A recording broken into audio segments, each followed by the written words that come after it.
There we go. All right. So I'm Melissa, as Teresa already introduced us, and we're going to start with a land acknowledgement. So although this is a virtual event, we are not virtual people, and we wish to acknowledge the lands on which we are privileged to host this exhibition and send our thanks to the people who have cared for these lands since time immemorial. Our student cohort lives and studies on Indigenous lands across Turtle Island from coast to coast. Most of us live on or around the traditional lands of the Huron-Wendat, the Seneca, and the Mississaugas of the Credit River. On the west coast, we are on the territories of the Lekwin people, known today as the Songhees and the Esquimalt nations, and the territories of the Wasanic people. And on the east coast, we are on the territories of the Massachusetts tribe. So we're going to kind of give you an agenda of what to expect for this experience. We've started with introductions, so we've gone through the land acknowledgement. We're going to go over some housekeeping just to help people be able to participate, and just to flag that we have a survey that we would love for people to participate in, so that's something we'll go over. Then we'll be able to look at the fabulous projects that everyone's been working on, so an introduction to those will be given. And then there's going to be a moment to have a bit of an exhibition guide, so it will help you navigate through the space. We'll have closing remarks and acknowledgements, break for about 15 minutes, and then there's a drop-in Q&A period. So I'd like to share a bit about the program that I mentioned. This exhibition is put together by the students who are going to second year of the Masters of Inclusive Design program here at OCAD University. And our program is a 2-year graduate program. And the goal of the program is to empower students to design for differences rather than design for the majority, or what we define as average. And the shift in approach aims to break through societal barriers and address the growing demand for access and inclusion in all aspects of our lives. And students in our program explore equity and access issues through the lens of design thinking, leveraged by the application of inclusive digital technologies and multidisciplinary research and design practices. And today is really an opportunity for our students to share a bit about the issues they will be exploring as part of their major research project. So we're really excited to have you all here to hear us and get to learn a little bit about what everyone is up to in the program. We're just a little bit about the course. So this exhibit is the final project for a course on inclusive art, design, and communication. So it's taught by Teresa, and there are project ideas in inclusive ways. The course included a combination of guest speakers and lecturers who shared their expertise around inclusive exhibition practices. The original design of this assignment was to actually produce an in-person exhibition, but clearly with our current state of affairs in the pandemic, we had to adjust and explore the affordances of sharing our work in a digital space. So the exhibition presents the preliminary major research project ideas of OCAD University's Inclusive Design 2019 and 2021 cohort. These projects explore a spectrum of themes ranging from healthcare to sensory experiences to storytelling and services for cultural communities to neurodiversity, and finally to design practices and processes themselves. Hi, everyone.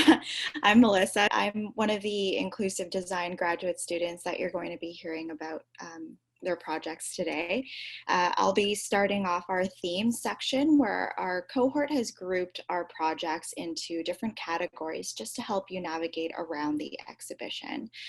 So this first section on design in healthcare focuses on how we can create better health outcomes for patients by creating projects and tools that address existing barriers and gaps in healthcare. In this section, you'll hear about projects from myself, TK, and Zilong. I'll speak first about my work and project. I'm a family support specialist at Hull and Bloorview's Kids Rehabilitation Hospital. Essentially what that means is that I work in the library at the hospital where I support kids and their families with information and also resources that they might need along their healthcare journey.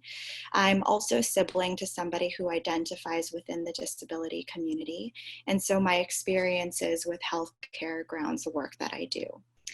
My project is about co-designing healthcare information with children. People may not think that children are valuable co-designers of their own healthcare information, but I want to challenge this notion by saying that they may know best. We're aiming to create a hospital welcome tour together. It'll live online for new clients of the hospital, and we're calling this a Choose Your Own Adventure tour at Hull and Bloorview. With this project, we'll also hopefully benefit families in decreasing anxiety in coming to a hospital space for the very first time and feeling more knowledgeable, prepared, and most of all safe when they first come for their appointment. In my exhibit, you'll be able to navigate an imagined prototype and simulation of this tour.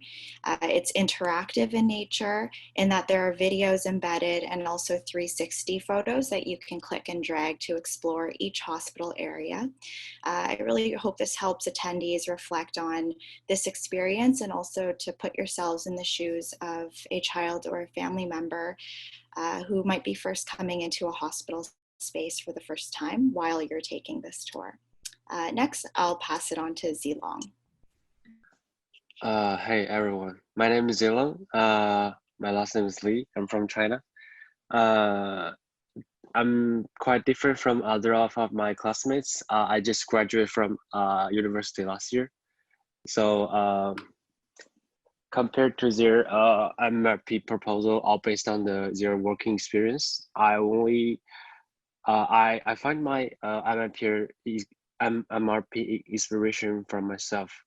So basically, I was wearing glasses since I was like 7 years old, and I found really there's a lot of difficulties for people wearing glasses in daily life.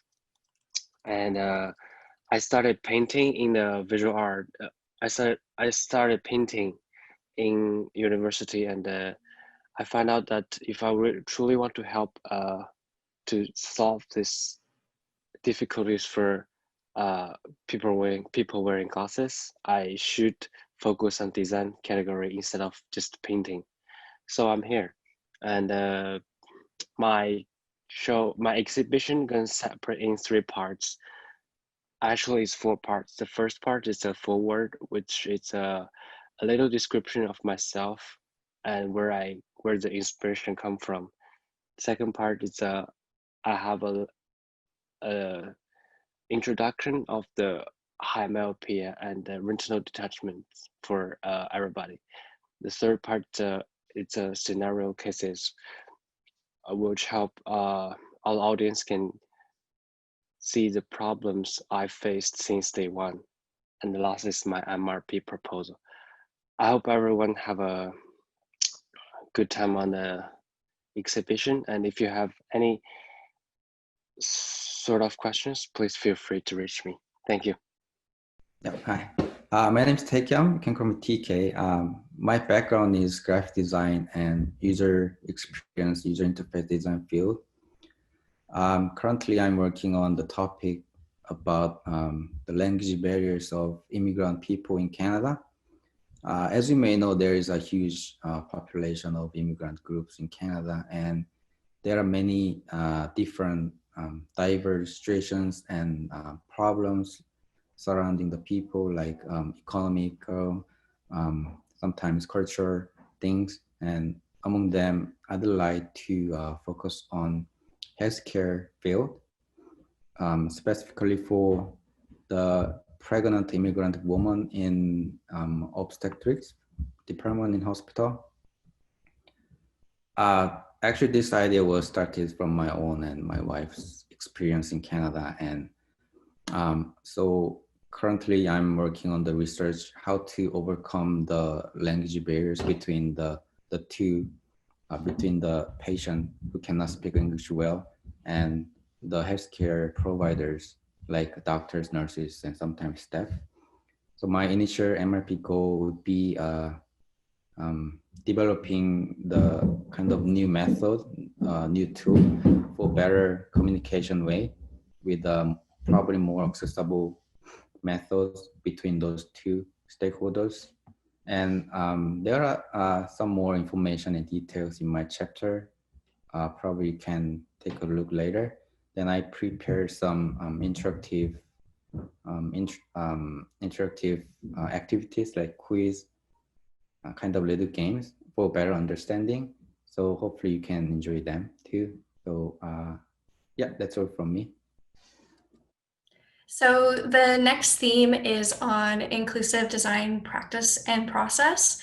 So the projects under this theme are looking at how the practices and processes in design could be more inclusive. So I'll pass off to the first speaker of this theme, which is Jason Burke. Thanks for the introduction, Josie. My name is Jason Burke. The topic that I'm researching is the Black aesthetic, delivering diversity through data. Ever since I was a child, I wanted to be a designer. Growing up, being inspired by art, culture, fashion, hip hop, sports, and technology. Books have been embedded in my life for as long as I can remember, because books offer an opportunity to experience a perspective and reality that's different from our own. And this is why my parents, who've run a bookstore for 25 plus years, have helped me understand what it's like to be a trailblazer by spending time researching and learning about new categories and new cultures and new approaches to things in an effort to be able to create change. So if you fast forward to today, all I can think about are the experiences that I've collected over the last 3 decades in my experience with hip hop culture and youth culture. And over the course of the next 12 months, I will be focused on building an inclusive playbook for marketers and a clothing collection for merchandisers that goes beyond their traditional core audience targeting. Hi everyone, my name is Jenny, and just to give you a little bit of a background, I'm an instructor at Humber College. I teach graphic design, and I'm also a practicing graphic designer for the last 10 years as a freelancer. And so my approach to my major research project is really focused in education. Over my time at Humber, I've been involved in a variety of different accessibility projects, particularly developing resources to sort of promote accessible teaching, a universal design for learning. And so because I work in the media department, we've created several resources to teach faculty as well as incoming students about captioning, creating accessible documents, web accessibility. And so this has been a really big part of my life for the last little while. And through my experiences as an educator and my experiences at Humber, I started to realize that we put a lot of focus on teaching accessibly and how we teach, but that we haven't really put a lot of attention in what we're teaching. And so my major research project is focused on sort of the future of graphic design and how accessibility and inclusion skills are really going to be necessary in the 21st century, particularly in Ontario with the AODA legislation that is sort of driving industry to become more accessible. And so I found that there was a gap in what we were teaching and what's happening in industry. So my chapter explores sort of the evolution of graphic design as well as how we've been teaching it over time and how during this time of Renaissance we can learn from the past and apply those to create teaching strategies and instructional materials to embed accessibility in our curriculum for the future. I'll pass it on to the next speaker. Hi everyone, thanks for joining today. My name is Sarah Bobek, and I'm really more of a digital accessibility professional by experience. I've been working in digital accessibility and communications for the last 5 years, and more recently I've moved into inclusive product design. However, most of my experience lies in designing and developing accessible web applications, specifically in the realm of the public sector. Through my work in this area, I've noticed that there is a gap in the exclusion of perspectives of specifically the neurodivergent or neurodiverse individuals. And for my MRP project, I'd like to focus on doing my research with the neurodivergent community, specifically with individuals who would identify as having attention deficit hyperactivity disorder, autism spectrum disorder, and or dyslexia. And the goal of my research would be to really do some co-design work and learn more about how we can ensure the web is more accessible for broader user groups. My exhibit shares more information on my research goals, and as well as it does share information on current web accessibility standards. And it includes a mini scavenger hunt where you can test your knowledge and see how well you can pick out some web accessibility issues within the exhibit. So hope you enjoy it. And I'll be passing this on now to Isabel. Thank you. So Isabel is currently in Spain, so she won't be able to join us today, but she did share a pre-recorded video with us to introduce herself and her work. So I will be playing that video. Hello, how are you doing today? My name is Isabel Casanova, and I wanted to give you a brief introduction to my exhibit. In it, I wanted to share with you how I'm exploring the adoption of inclusive design by digital designers by changing their behaviors and tools. The exhibit is structured in 3 distinct parts. The first part is a short introduction to the concept of design and a typical design process that you might be more familiar to it than you think. The second part is an exploration of what inclusion means for society and what can we all do about it, as it can be improved by introducing small changes in how we use language. It's easier than it sounds when you get to it. And lastly, what can we change in digital design to improve the adoption of inclusive design as a methodology? I'm very excited for you to be here today and check out my exhibit, as it represents a topic that is very close to my own heart. I've worked as a digital designer for many years, and I have witnessed firsthand how this kind of approach was usually thought as a nice to have rather than a must have. I firmly believe that the more people are exposed to inclusive design and inclusion, the better off we will be as a society. Again, thank you so much for coming, and I hope you enjoy your stay with us. And please, if you have the time and feel inclined to do so, fill out the exhibit survey. Feedback is very necessary to improve and better ourselves and our projects. Thank you and have a great day. Hi everyone, my name is Josie Gray and I am based in Victoria, British Columbia, and I'm a settler on the traditional lands of the Wasanich and Lekwungen people. I work for BC Campus to support the creation and sharing of open educational resources, or OER, for post-secondary education. OER are any resource used for teaching and learning, such as textbooks or PowerPoint slides that are in the public domain or under a license that allows anyone, anywhere, to use, share, edit, and adapt the resources for their own purposes for free. OER are great because they are free for students and offer a good alternative to expensive textbooks that are often assigned in college or university classes. This reduced cost can help make post-secondary education a little bit more accessible.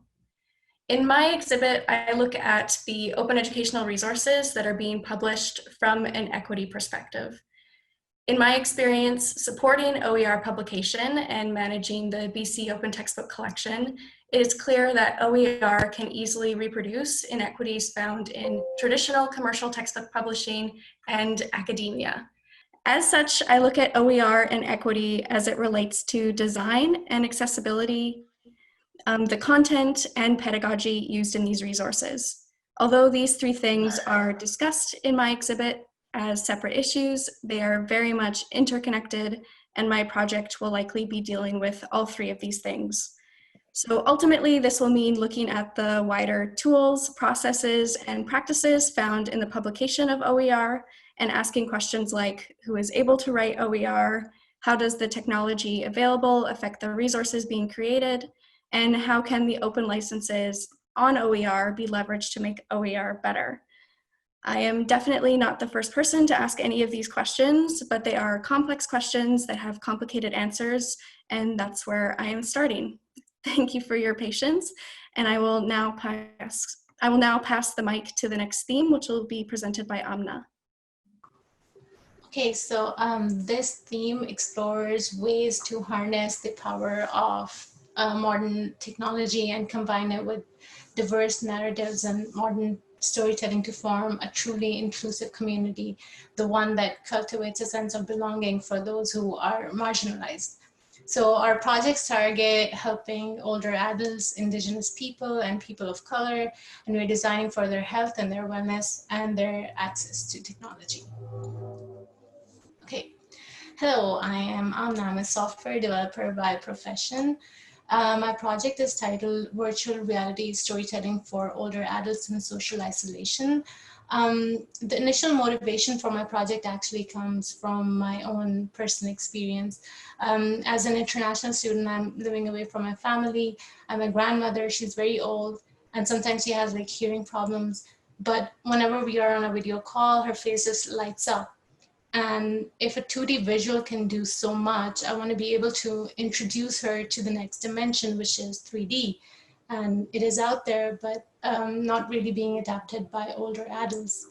My research primarily focuses on designing an immersive 3D experience for older adults in social isolation, those who are bound by physical constraints, those who are living away from their families in nursing homes or hospitals. And Canada and many other parts of the world are seeing a growing population of older adults every day. And social isolation is becoming very prevalent in this community. Social isolation will lead to depression and anxiety and give rise to a multitude of health problems leading to the individual's functional decline. So I'm basically exploring the most inclusive design for combining VR and storytelling to come up with this platform where the older adults are able to share their life stories. They're able to talk to each other, communicate with each other, to be able to see and feel physically present with each other. So you will be able to learn more about this topic when you visit the exhibit. It also includes a preliminary interactive prototype of a 3D virtual space. And this is all from me. I will pass over to Jennifer now. Hi everyone, my name is Jennifer. Thanks again for coming to this exhibition.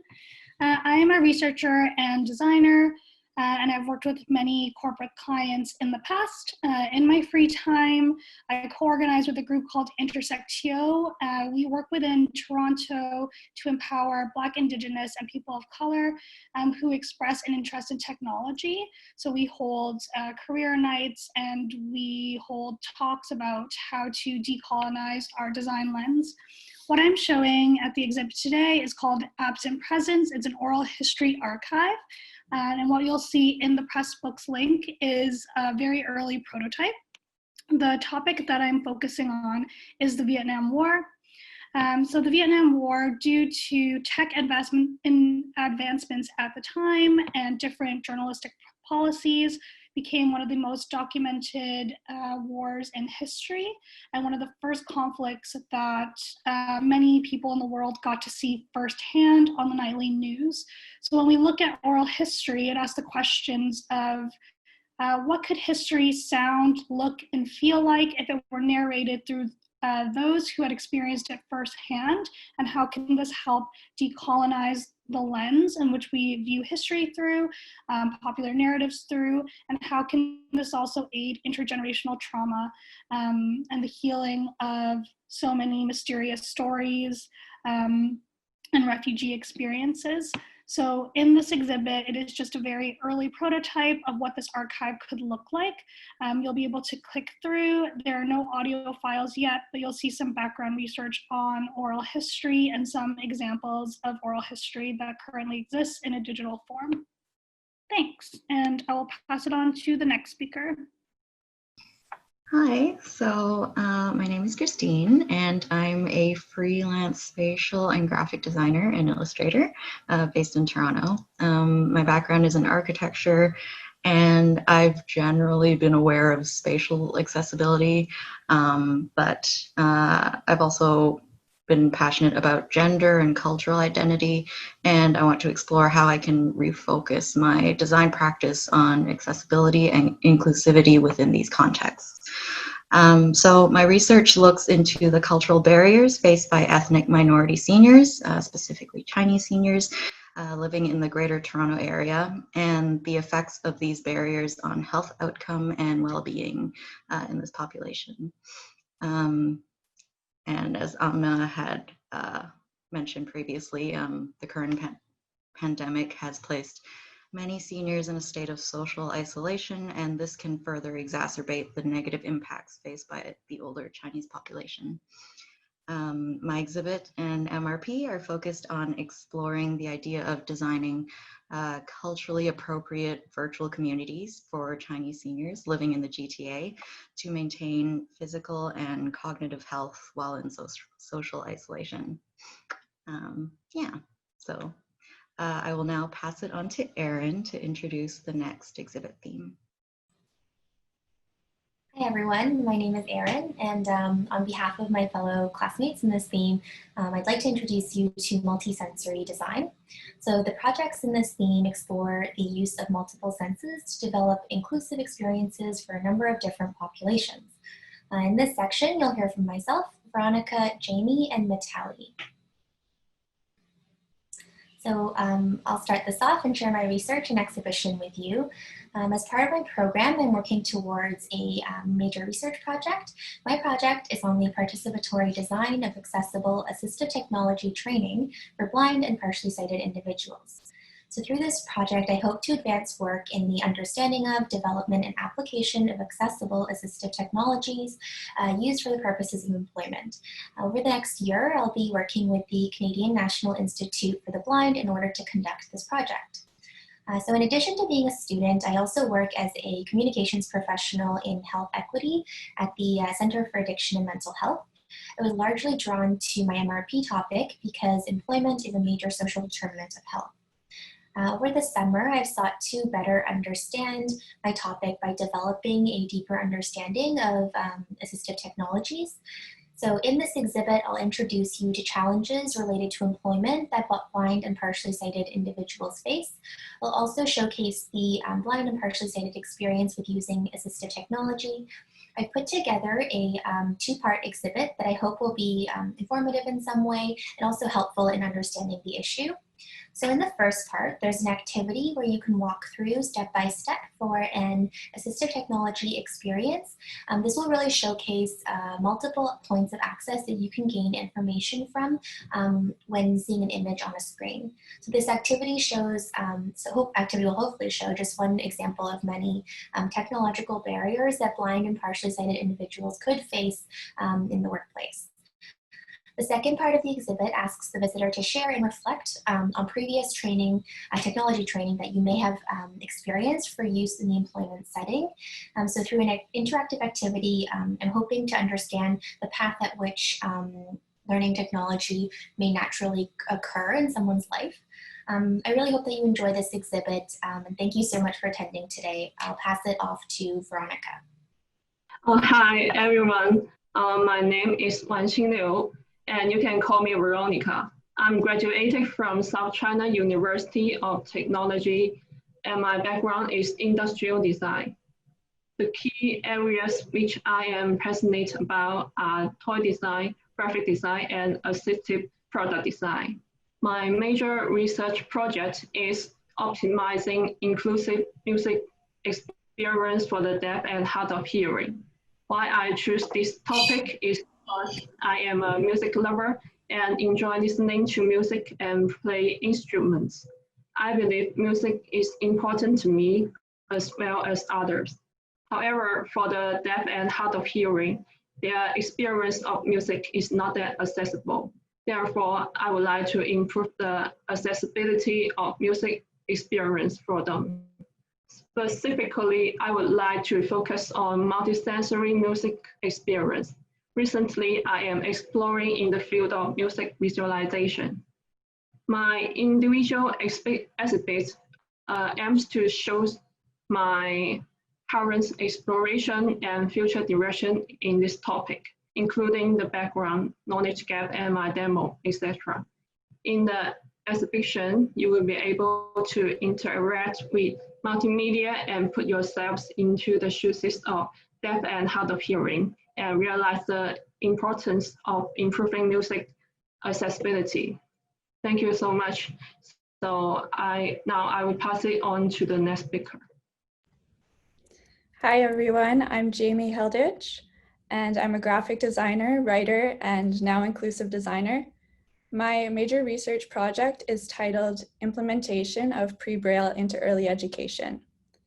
Pre-Braille is multisensory, so its activities build motor, concept development, auditory, and tactile skills.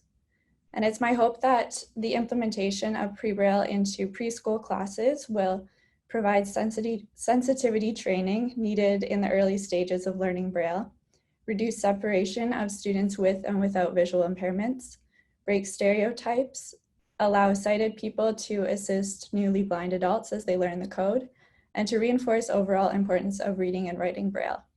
So in this exhibition, as you'll see on Pressbooks today, aims to educate viewers on the topics of pre-Braille and incidental learning. There is a choice of 3 activities, all created with the intention of building an inclusive vocabulary. It is my hope that if you are visually able, you may gain a stronger awareness of your senses and use this new knowledge to empathize with those who have visual impairments. Thank you so much, and I'll pass it on to Mitali. Hi everyone, thank you for joining. My name is Mitali Kamat. I'm originally from Mumbai, India, and I've been living in the United States for about 8 years now.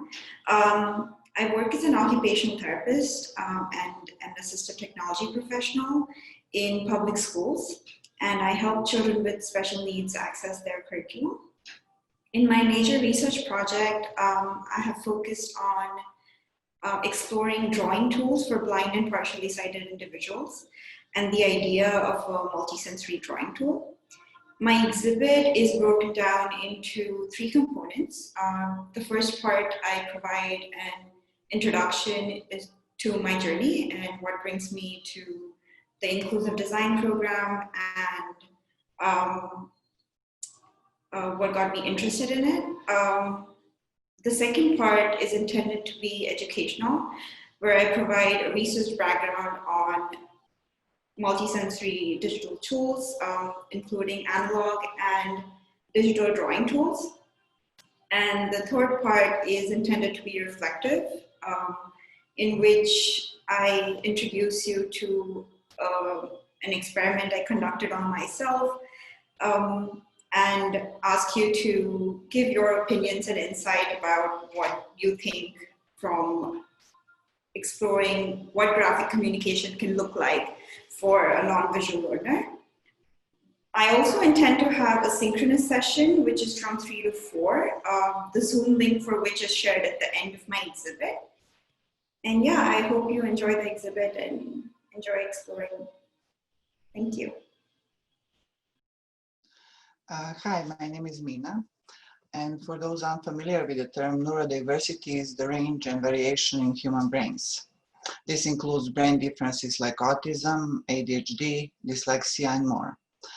The neurodiversity team exhibits explore topics of independence and self-advocacy in adult individuals within the neurodiverse culture.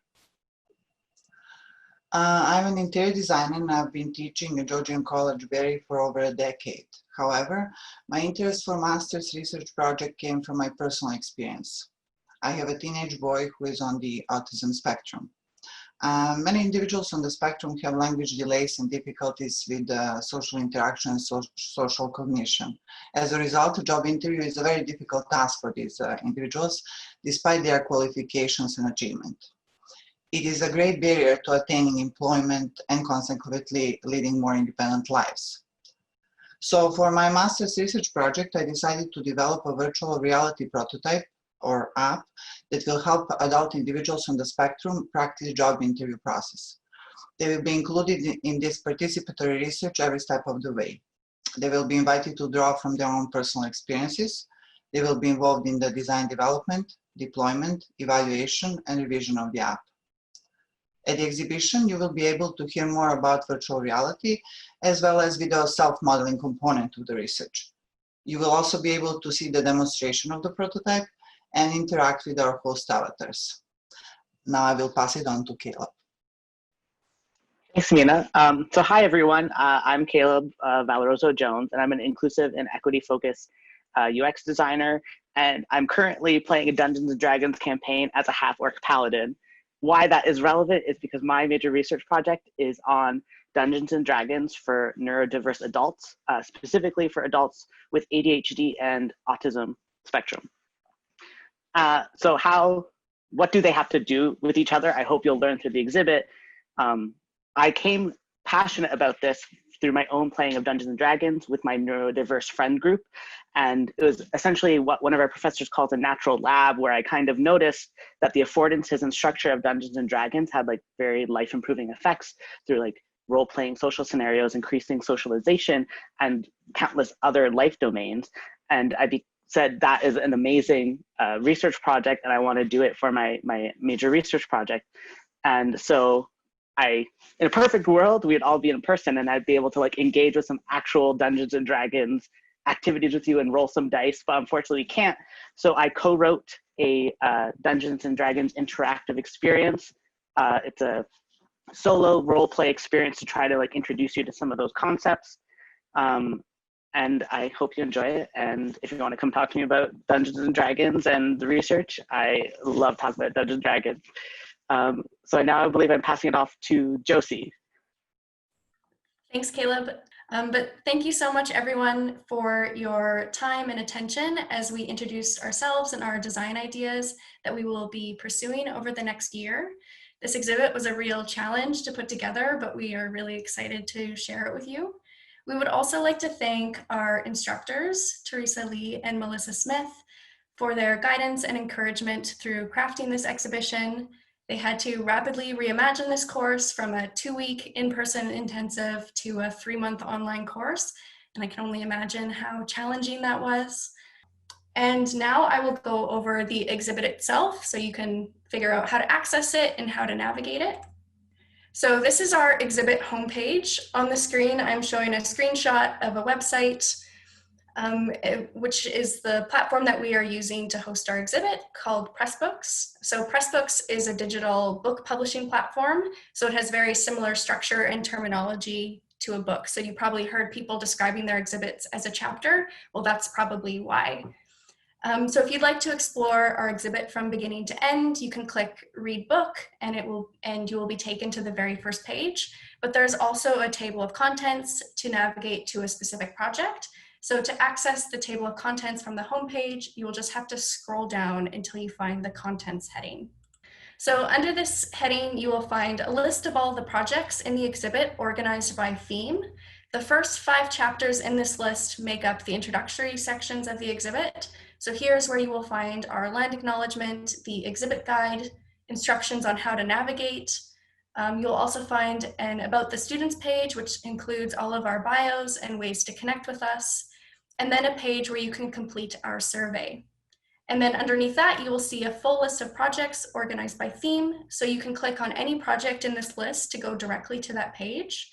And when looking at this table of contents, you will see a lot of the projects are more than 1 page, so just make sure you're starting at the beginning. And when you are in the exhibit itself, there are a few navigation options. At the bottom of the page, there are next and previous arrows to move forward and backward in the exhibit. And on the top left is a contents link. When you select that or click that, it'll open the full table of contents for the exhibit. So you can navigate through there. And then if you click on the title at the top that says Inclusive Spectrums, that will take you back to the home page. So now that we've gone over all of the basics, we encourage you to explore the exhibit. You can access it at bit.ly/inclusive spectrums, and I have just put that link into the chat. But thank you everyone very much again for your attention. Thanks, guys. Thanks, everyone. If you have any questions for the exhibitors right now about any of the projects that you heard, you can also ask questions here. So we're trying to recreate the experience that we would normally have in a studio on the campus, downtown Toronto. Hi, can you hear me? Yes. Hi, this is Sibel. I have a general question about you guys switching from doing things in person to doing things remotely, about how that impacted your project and ways that you adapted to that and ways that you felt like really you tried to adapt to it, but it wasn't as possibly effective as meeting in person. So like drawbacks, I guess. If you have any stories of like you thinking that and then actually it was okay, then that would be good too. But just like to understand the difference in that experience and what some of the sacrifices may have been. That is a great question that will capture our entire summer's experience and then maybe a little bit of our winter semester at the end of it. Does anyone want to take a crack at the question? I think it will. We can maybe do a little explanation of what we had to go through in terms of setting up the course while you were thinking of your own responses. Would that be helpful? Yeah, and then Melissa, you can jump in any second as well. This course was designed to be very intensive summer course. So in the past few years, it was held for 2 weeks time, and it was a Monday to Friday, 9 to 5, full 2 weeks course where everyone in the program will take time off to be on campus in all room wherever they may be joining for the rest of the program. The structure of that has changed for this year. Actually, that change was happening to happen pre-pandemic. So we were going to change it to 12 weeks course. And of course, we got the pandemic and we had to change things quite drastically. The course includes the first half of exploring, meeting with different community members and an exhibit experts in the exhibit design to explore the issues of inclusion and accessibility in the museum and exhibition spaces, and also connecting with the community members to kind of talk about the issues of accessibility and inclusion so that students can start exploring how to share their MRP ideas in an inclusive and accessible manner. So that was really important for us to recreate that experience and connect students to others in the community as well as the industry.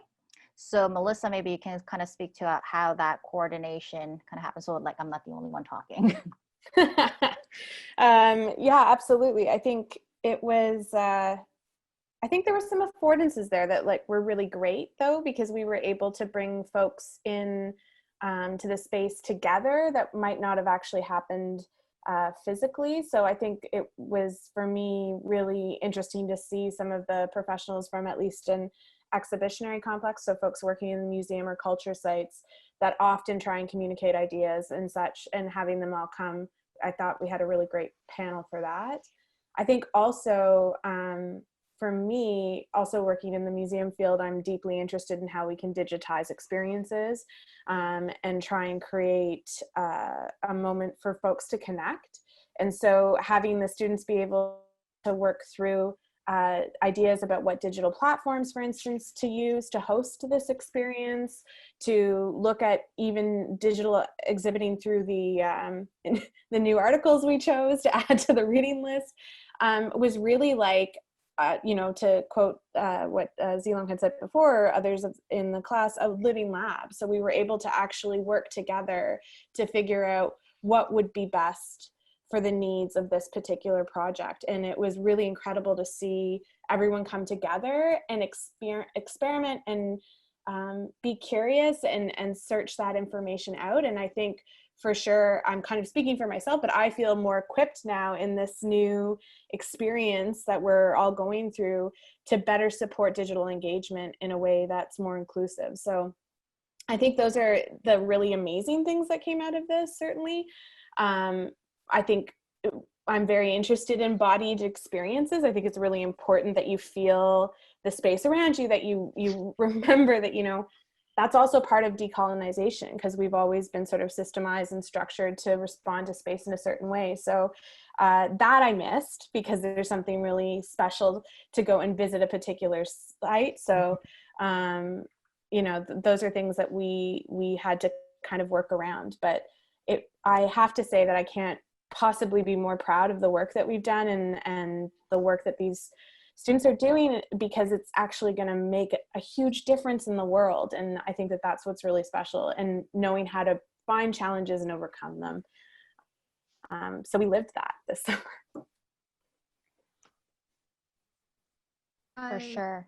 Oh, sorry. I think we have a couple of students who would like to share. I think Erin, I'm just kind of reading off the order.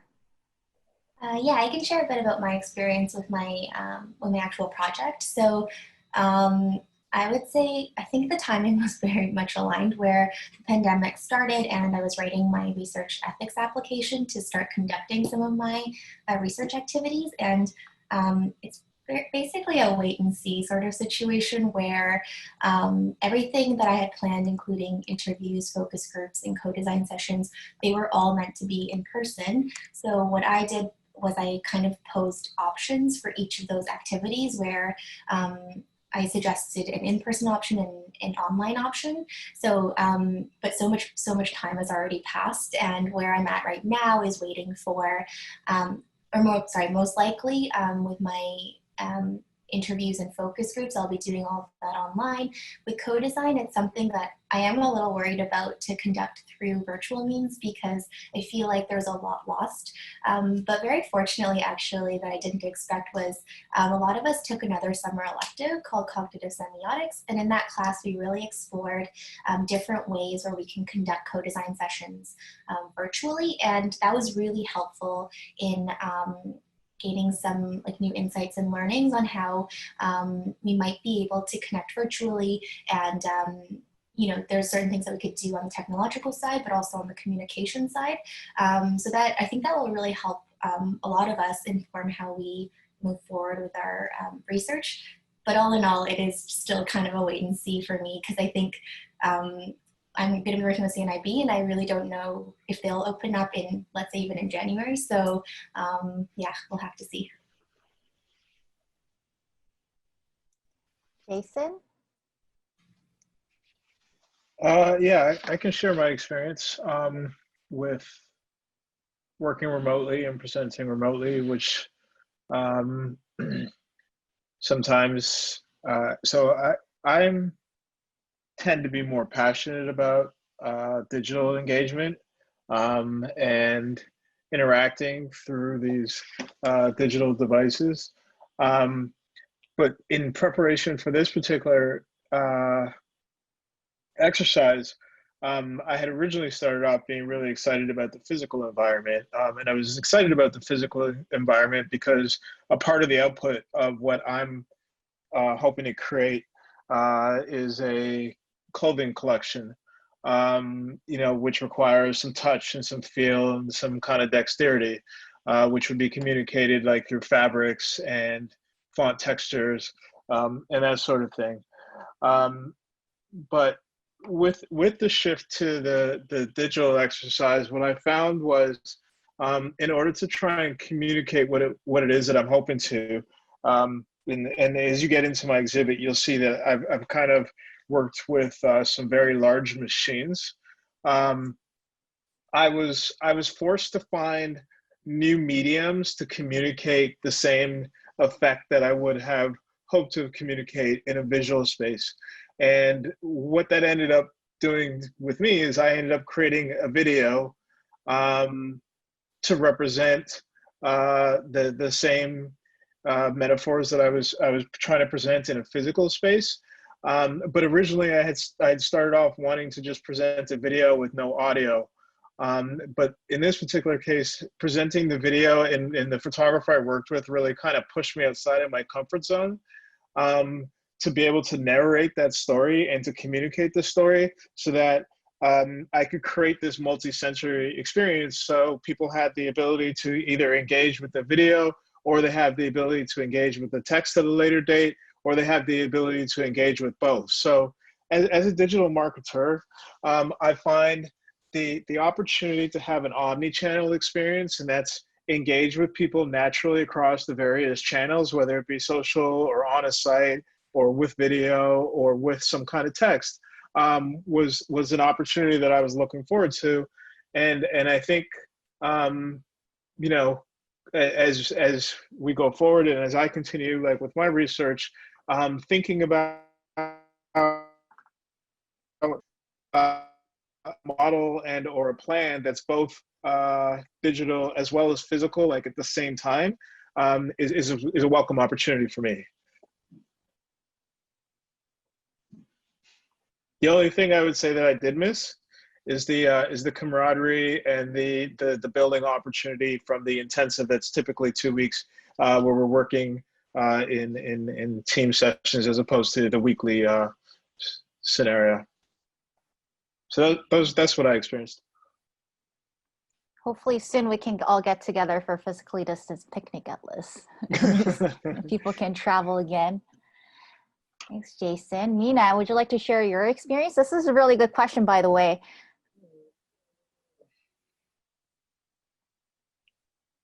I'm sorry.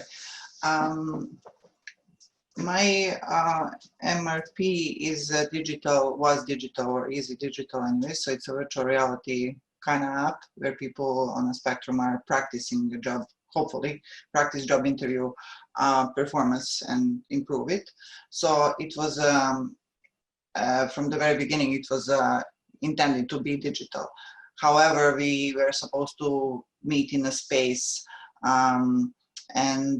so with the change, I think maybe on a positive side, in this space where I found to be closer to the bus station, because individuals on a spectrum may have difficulties in traveling and so on. So that was like a positive side, being on a like now virtually doing it digital as opposed to in a physical space.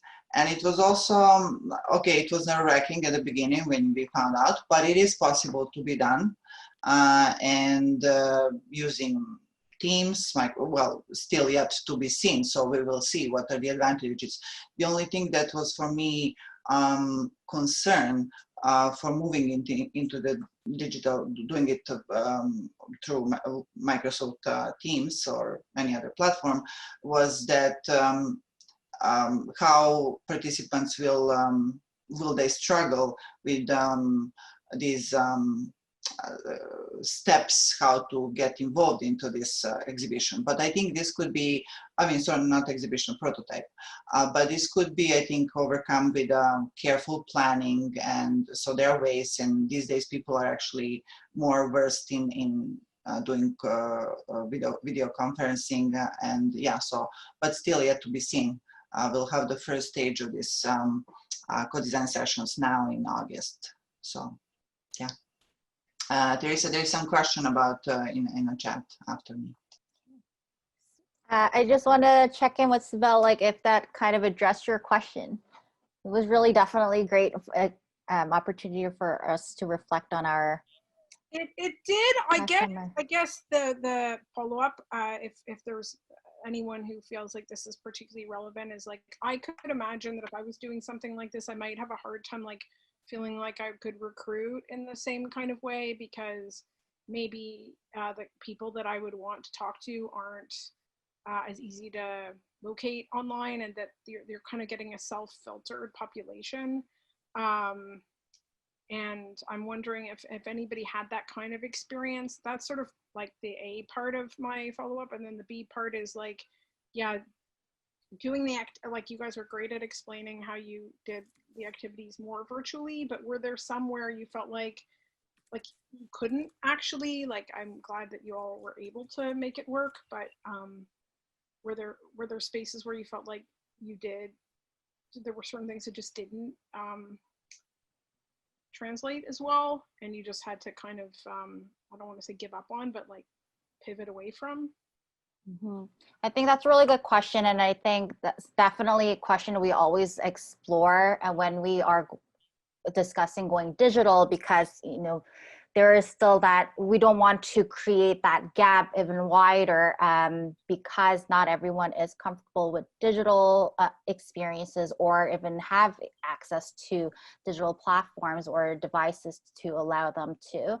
I don't want to put anyone under spotlight, but I know in the Lab 2 course in the last semester, we did quickly have to transition some of the research activities to remote version of things. And I know we explored that very question, and some of the groups have come up with alternative options to engage participants in ways that doesn't require a lot of technology. So like phone options, one of them.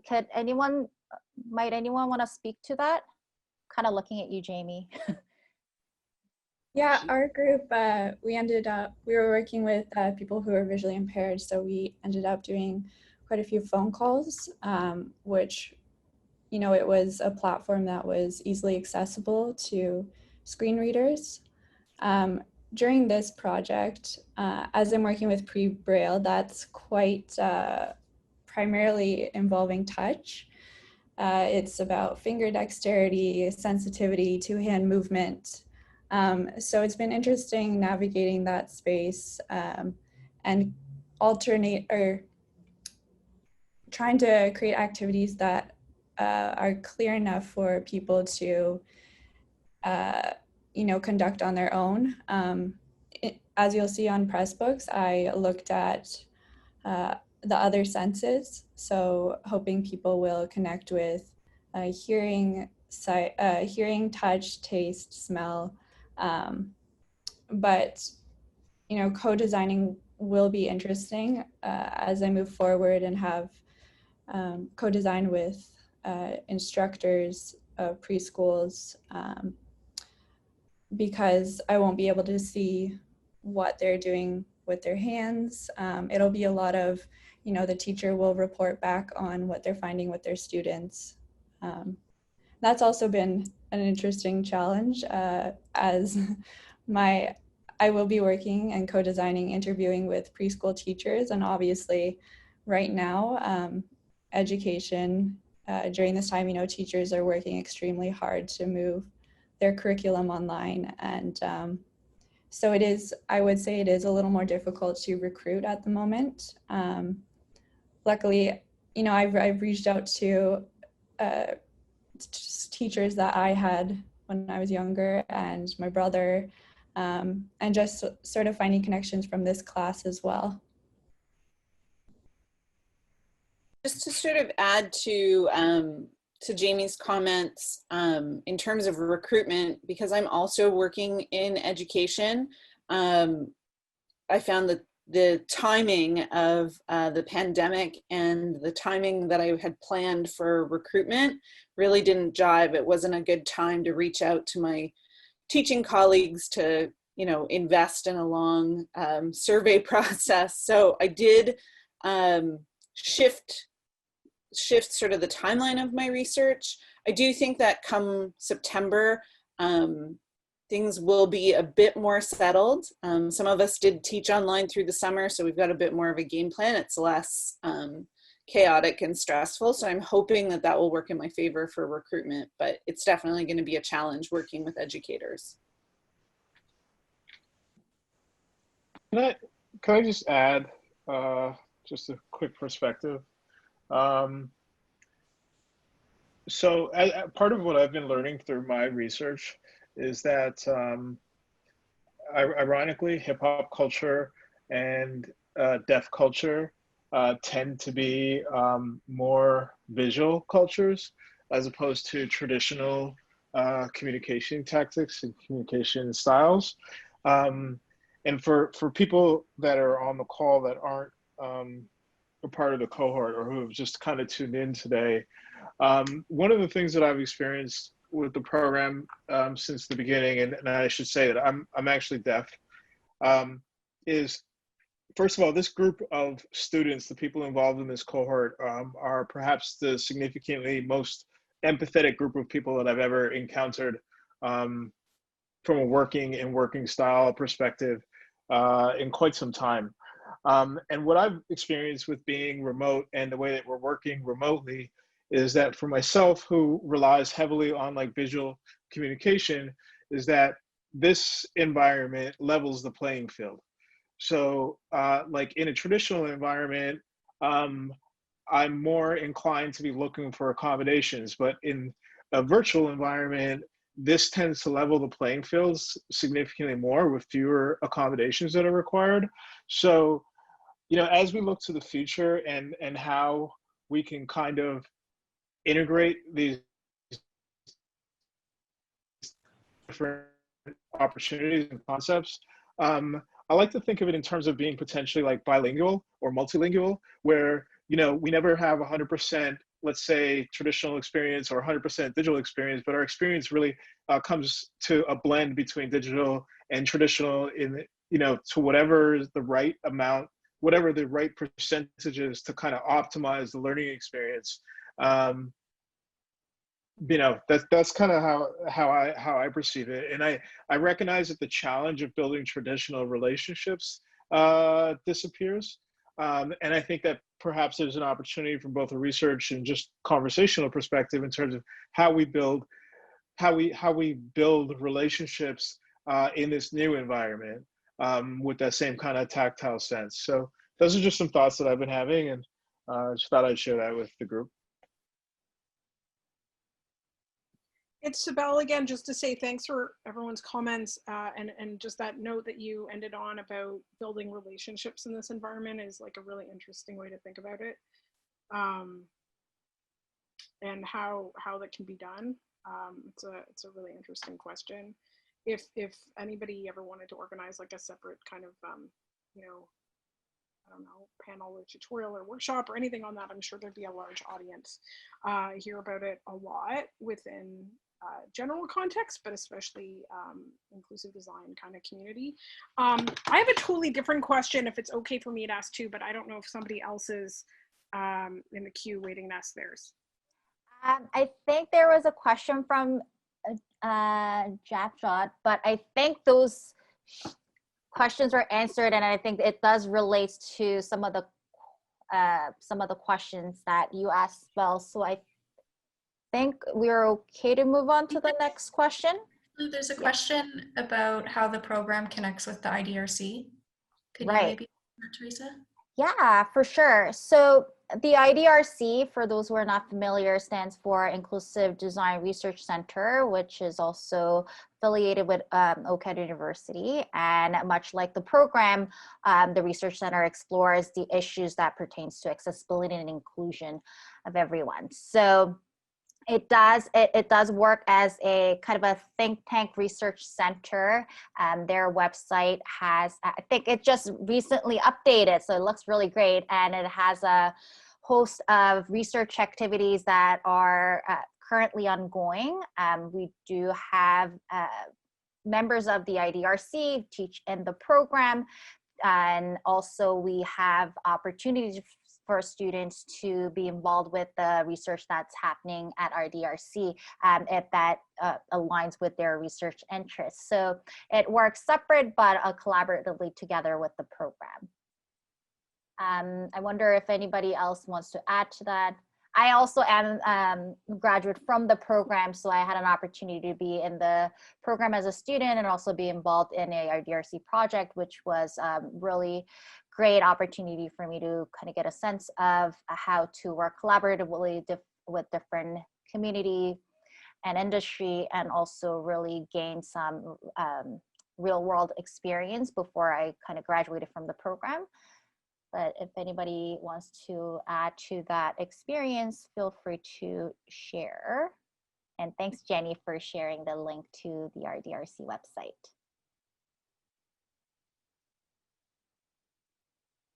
T, does that answer your question? Yes.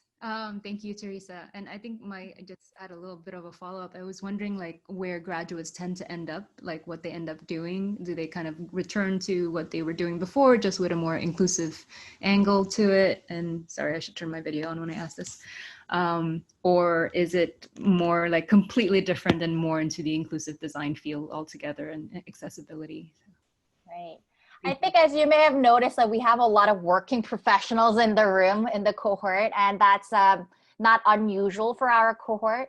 I think many people come into the program thinking how to further their career and also bringing this design thinking into the field that may be a little new to the idea of incorporating design thinking to the approaches. So I myself was in autism services when I first entered the program, close to 10 years of experience working directly with children, families, and school system, and wanted to kind of broaden my understanding about how we can approach the autism services. And that's kind of when I explored the inclusive design program and fell in love with it. And here I am. So I think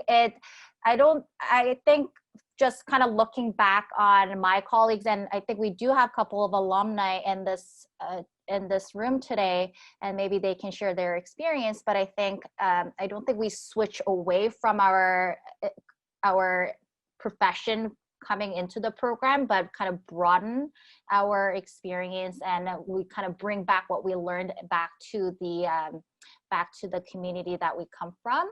So yeah, I think that would be kind of my answer. I did take a teeny bit of shift going into higher education as an accessibility and universal design for learning lead at a community college, so that I can really kind of bring in this design thinking lens to create a better, more inclusive learning environment in the higher education context. So that's kind of my own personal anecdote, but really I try to bring in my experience working with individuals, neurodiverse individuals, into perspective where I am right now and everything that I do. So, and also this program, because now I kind of pop in as an instructor here and there also.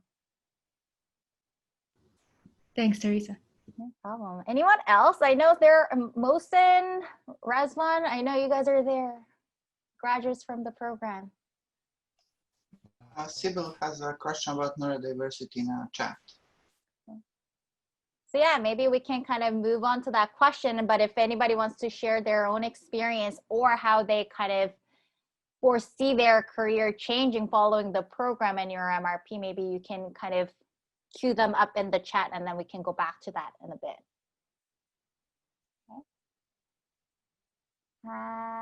Sybil, would you like to share? Oh, actually, Mohsen, do you want to share your experience really quickly? Hello, can you hear me okay? Yes. Can you guys hear? Cool. Where are you joining us today? Hello, everyone. I am at Cape Breton, Nova Scotia. Oh, wow. Hello. It is it's a great day, and thank you guys for doing this. This was really amazing. I haven't gone through the entire book, but so far I loved everything that I heard, and right on. And especially I was gonna ask a question before this whole thing came up, is that I was gonna ask, how do you guys do it with being remote and creating that safe and friendship environment that most of us who had the intensive we spent pretty much every day for 2 weeks together. and that kind of built this friendship among us. And then I'm not sure who it was. I was just hearing and mentioned how you guys been supportive of each other, and how having this visual access to the course actually helped with, you know, being involved and being together. So that's I guess that's what I would want to know, of any good memories, or how did you guys become good friends? How do you support each other? Or do you want me to just answer the question of my experience first? Yeah, okay, now you ask the question, share yours first, and then you can have your answers. Okay, my experience, I got introduced to the program through a friend of mine, and I attended one guest lecture, and I was hooked. I attended one of Utah's classes, and I was just hooked with the program, and I loved it. And to me, it was, I guess, I was looking for a question around the world that I couldn't find any answer to, and I just joined a group of people who have similar questions, or were trying to explore similar things. And it was that feeling of inclusion without even anybody welcoming me. I just felt in my own community, if you may. Business-wise, work-wise, do not even think about it. Don't even bother. This world needs a lot of inclusive designers. You guys are gonna do okay. Don't even be worried about that part of it. Most of what I've heard, everybody is professional. It's already have done experience, has a lot of experiences. And just know this: inclusive design, the word inclusion gets tossed around a lot, but only few people actually understand the definition and the meaning of it. And based on what I've heard so far and what I read through your books, you guys are all, you know, up on the, you know, you're in the right place. So. Okay, now maybe somebody can share how you've been building rapport in the program.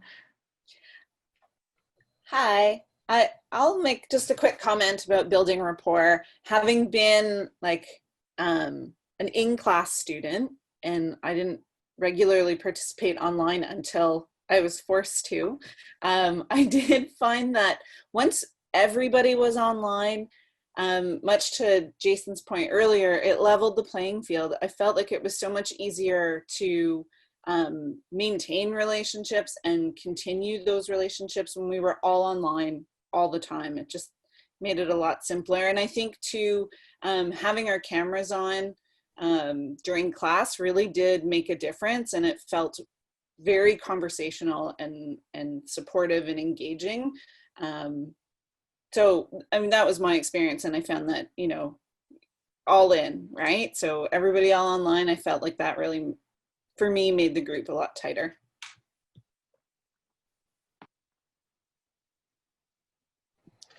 Maybe I can share my experience as somebody who also works in healthcare during COVID-19, but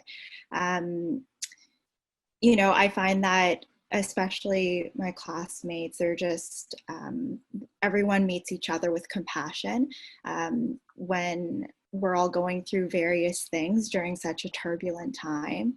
And so even just checking in on each other on the side has made a really big difference. I know that like a lot of people have messaged me and said, how are you doing? And are you okay? And just, you know, making sure that we're all, you know, in it together, you know, and so I think building that type of relationship with each other in terms of checking in on the side and not just, you know, meeting through class has been really helpful for me and has made me feel very supported in this cohort. And I guess the tool that wasn't available for us, Mohsen, is Microsoft Teams. And that's now that OCAD's kind of integrated that Microsoft Teams. And I know you guys also already had a different channels to communicate, but that has, I think, also helped. Like all this coordination was done completely by the students here, and that was all done through Teams and a number of other tools they've identified as effective in communicating, because everyone is in a different time zone, everyone has a different caregiving responsibilities and work throughout this process. So I think finding that tool that works for everyone was also helpful. Not perfect, but it was still helpful for us to kind of learn from the process and figure out our own tricks, I guess. Perfect. Well, it's a journey, right? It's a journey in aiming for the perfect. That's I guess that would be the goal. Yeah. Well, thanks for joining. Well, thank you guys for having us. I'll look forward to the rest of your questions and talks. I'm going to read more about the book, and I will definitely try to keep in touch with you guys. And whoever is doing virtual reality and data ethics, sorry, my apologies, I forgot the names. Great work. We definitely need more work on the ethics of it. So. Great. Spell, thanks for waiting. Would you like to ask your question? Sure. Okay, so I notice a bunch of you are doing your projects on neurodiversity. And because obviously all I've seen is a summary, I'm just going to ask something which, you know, presumably in your project itself, you've gone into some more depth. But so I'll just sort of talk about it briefly before I ask the question, which is neurodiversity and encompasses many things. There's a lot of diversity within neurodiversity. I know there's been references to ADD and references to autism. Those are only, you know, part of what neurodiversity encompasses, and those themselves have a lot of diversity within them. It is for like sort of, I guess, out there in dominant society, there's when neurodiversity comes up, it tends to get pigeonholed into, you know, one or two categories and then narrow definitions of them. So I'm just wondering what you may have done in defining the area of practice and in recruitment and sort of throughout your process to sort of explore the diversity within neurodiversity and ways that you think that you might further want to explore that as you go forward. I can speak to that if I understand the question correctly. So yeah, with my project, I don't really like saying Dungeons and Dragons and neurodiversity.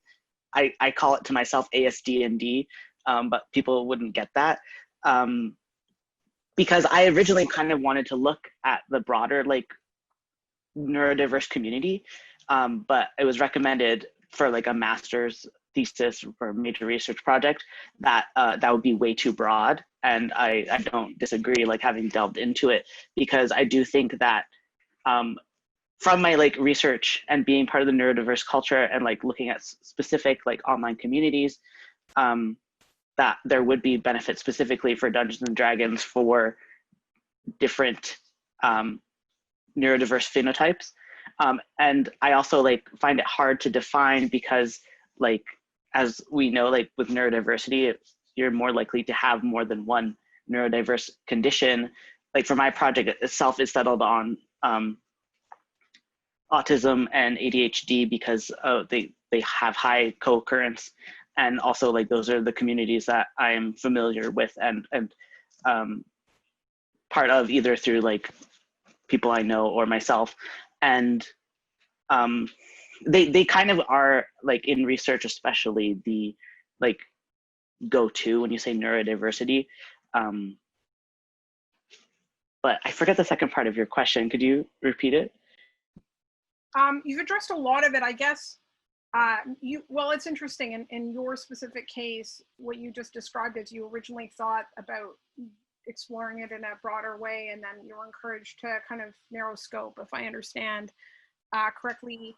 Are there losses in narrowing scope? Have you thought about like who you're not counting and what might be missing in that? Or I mean, if the point of, you know, or one of the values of inclusive design is to sort of reach out to the edges, but then within those relative edges, we're still only dealing with the center point of a scatter plot. You know, what are we missing in the edges of the edges, I guess?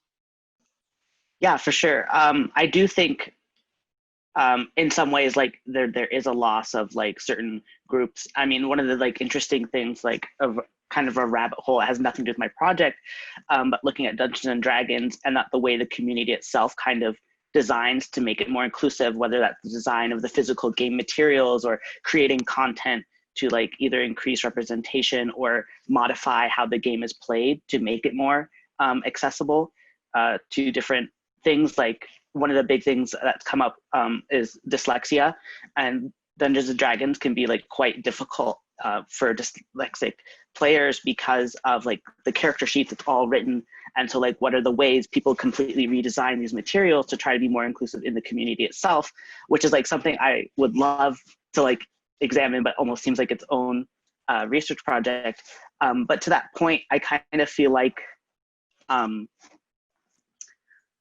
would love to like broaden the scope of my project, particularly whether that's like doing it again, but I almost feel like for the different neurodiverse phenotypes, even though like there are like co-occurrence of them, you can be ADHD and have dyslexia, you can have autism and have dyscalculia, like there's like countless combinations of these neurodiverse phenotypes, but I almost feel like designing a Dungeons and Dragons campaign for like dyslexics would have a completely different like research goal, if that makes sense. So I feel like yeah, like I do think in the notion of scatter plot, like some edge cases are lost, but it's more kind of like I'm trying to focus in on certain edge cases and then like hopefully build on that project in the future if I have the opportunity to other edge cases and like scenarios. On the positive side, it sounds like you've thought about this stuff, which is really good. And I appreciate references, like, although I didn't personally hear you say the word, but like you basically describing a lot of intersectionality and having chosen the ones who really put a point of intersectionality. But sometimes, for example, if you get into looking at ASD and ADD or ADHD, and I'm not saying you did this because I obviously am not familiar enough with your own project, but sometimes, like, you know, looking at trends out there, it can be then like, oh, okay, ASD, social issues, ADD, attention issues. So then it's just about attention and social, and then it becomes sort of a technical, somewhat exercise in how can we increase attention and how can we increase ease of socialization. And I don't know if, like, did you feel like you were being pulled in that kind of direction and that there was some ways of sort of challenging that, or did you feel like that wasn't really like a trap or something in your own project?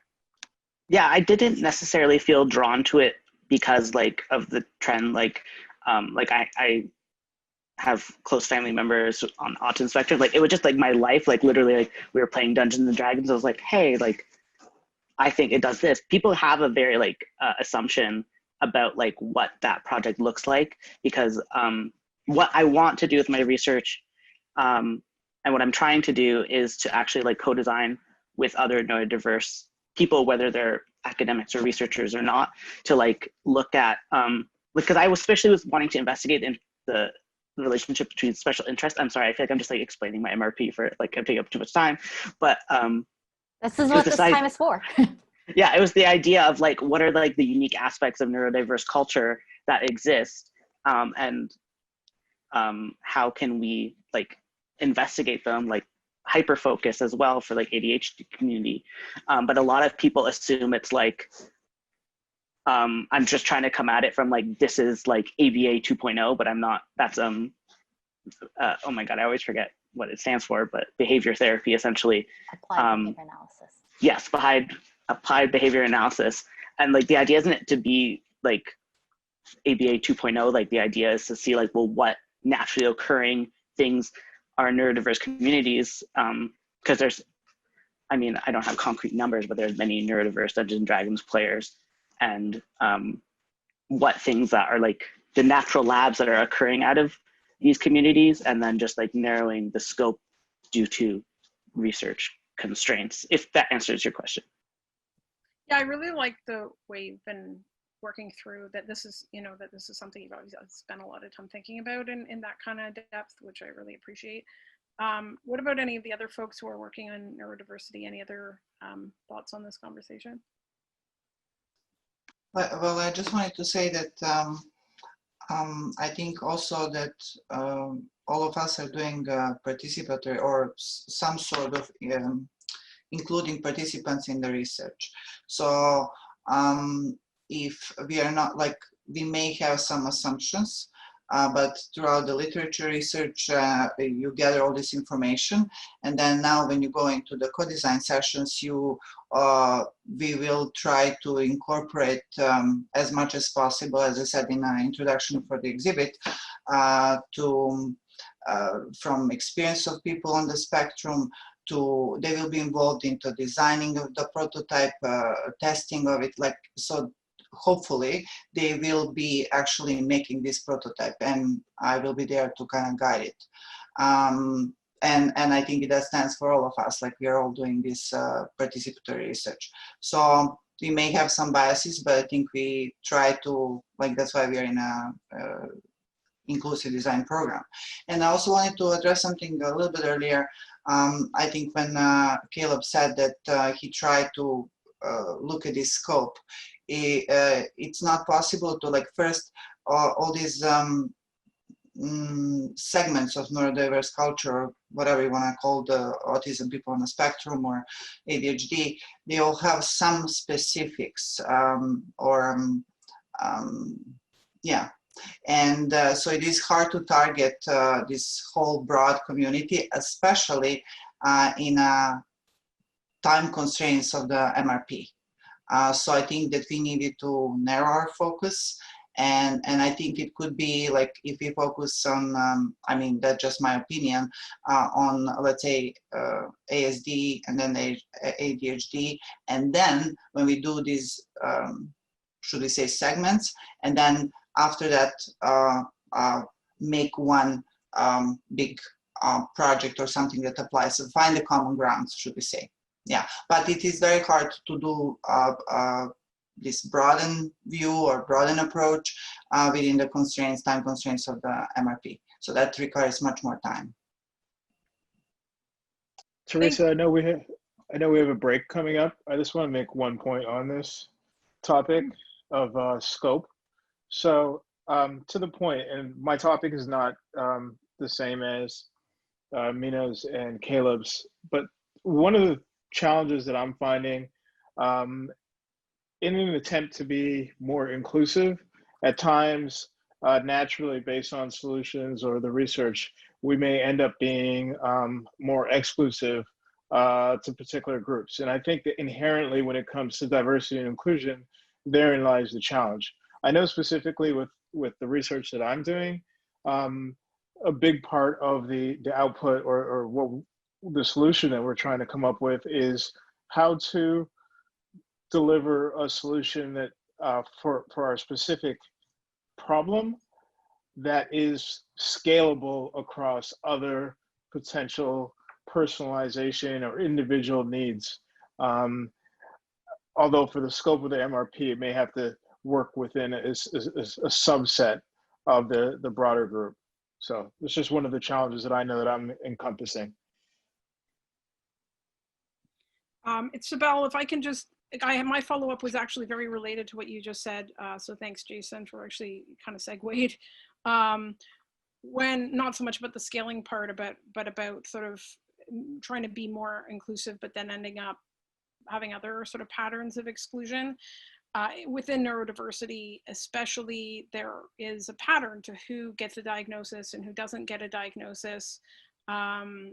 This can be really gender related, and it can also be racially related in terms of, and also economically class oriented, so that it's much higher rate of diagnosis among sort of richer, whiter men, or than among people of color who are women, who are in communities that don't have as many advantages.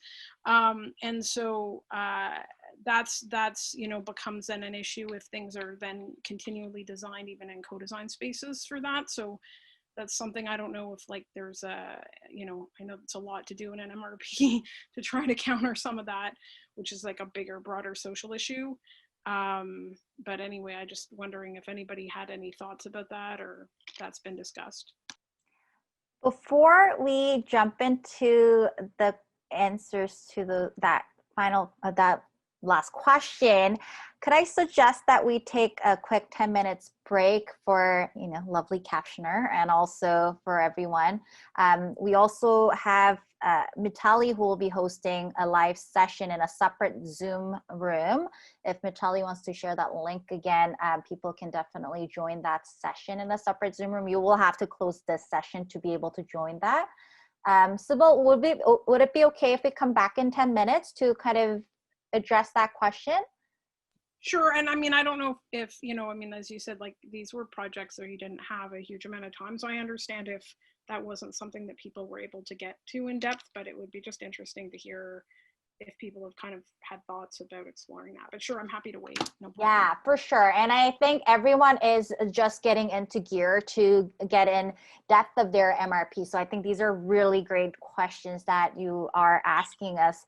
And for those others, if you have any questions about the program or students or the MRP that you've been looking at in the press book, please feel free to share your questions or comments in the chat as well, so we can address them in order when we come back from the break. So coming back in 10 minutes, is that great? Does that work? And before we went on break, we had a question from Spell. Spell, are you back also? Yeah, I'm in the midst of typing it. I'm like 2 seconds away from pressing submit. Okay. I was like, oh, would you like to just share it again? But maybe you can do both so that people can follow along. I'll just read it and then I'll press send. Sure. So the last follow-up question regarding engaging with neurodiversity is that diagnosis is inequitable and tends to be more accessible for those who are white male and from more affluent families. If recruiting based on diagnosis, this can mean excluding voices of people of color, women and non-binary folks, and those who are experiencing poverty. Are there ways that has been thought of in your projects, and how has that discussion entered into your research design? Is the question a general question, or is it directed at the neuro team? You can totally interpret it outside the neuro team. I'm just more aware within that context, it's a significant problem. But if it plays out in your research, it's not about neurodiversity, that's totally fair to share as well. Yeah, I'd like to. Yeah, go ahead, Jason. No, I would like to tackle it from the perspective of my research, which I think crosses some lines with some other groups. What I found within my research, so if you recall, I'm focusing on the Black aesthetic and looking at anti-racism as a whole. Within the Black aesthetic, there are multiple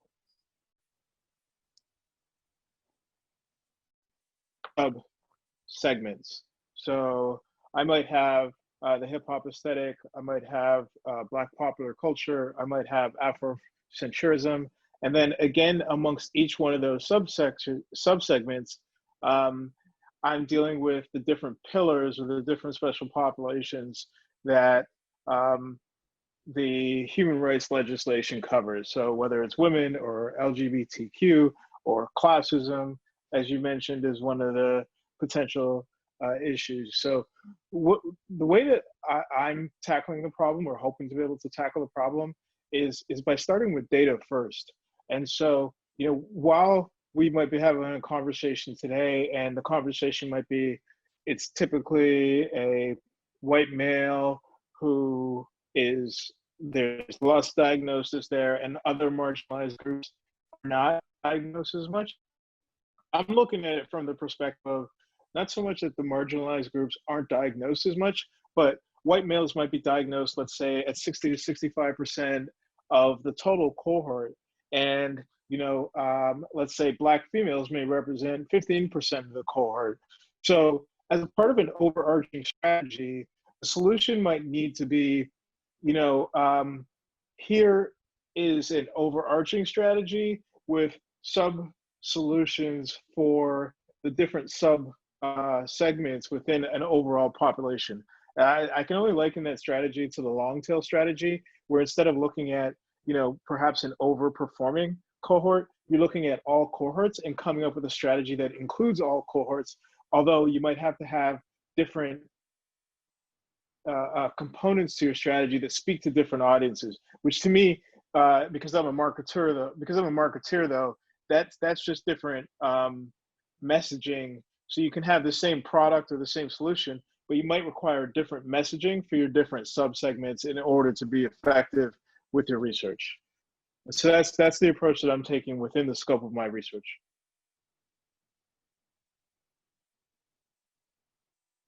Thank you very much. Anyone else want to address that as well? That was helpful. I kind of wanted to talk about my experience when I was doing MRP, because it was focused on neurodiversity, and the question that you asked was something that I did explore.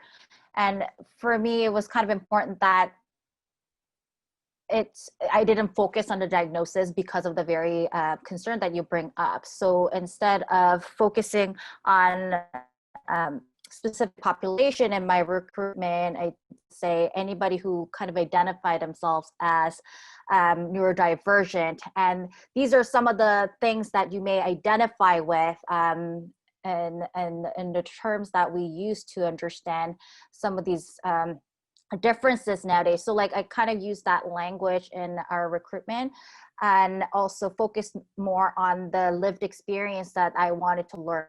So that was specifically those who identified as neurodivergent and had challenges in different social situations in a physical environment, but now find that it's found affordances within a virtual environment where they found it easier to interact socially or build more meaningful relationships, because that's what I kind of wanted to learn about, the affordances and how we can kind of learn and translate that into creating more inclusive environment for those who may who often feel excluded because of the difference, the neurodivergence that they may experience. So that was kind of my approach. Having said that, I did still have a very limited diversity in my research. So I think that again kind of speaks to your concern around the diagnosis as being something that is very exclusive, and also not everyone has equal access to these opportunities, even though I kind of opened up the recruitment to all the online platforms that I could kind of think of where there were communities for neurodivergent individuals. I think even that is kind of very selective, and not everyone, it's not representative of all those who are from different communities. So I think it's really good questions. I think I would like to explore it farther, and I would love to hear from those who are doing their research currently.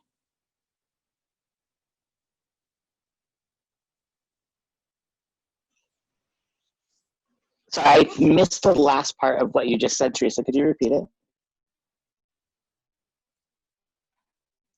Yeah, no, I just wanted to hear from your perspective also. So, yeah, who's doing the research currently? Yeah. I have a very similar perspective where my intention with the research is to not focus on diagnosis and to look at more identity and I guess you could say self-diagnosis, but also what you identify as. It kind of ties in neatly with Dungeons and Dragons, because ultimately it's an exercise in identity and group collaboration, but there's a lot of self reflection in that, because I do agree with the barriers to diagnosis. personally for like the research, I try to immerse myself more into educators and like activists, like especially Black and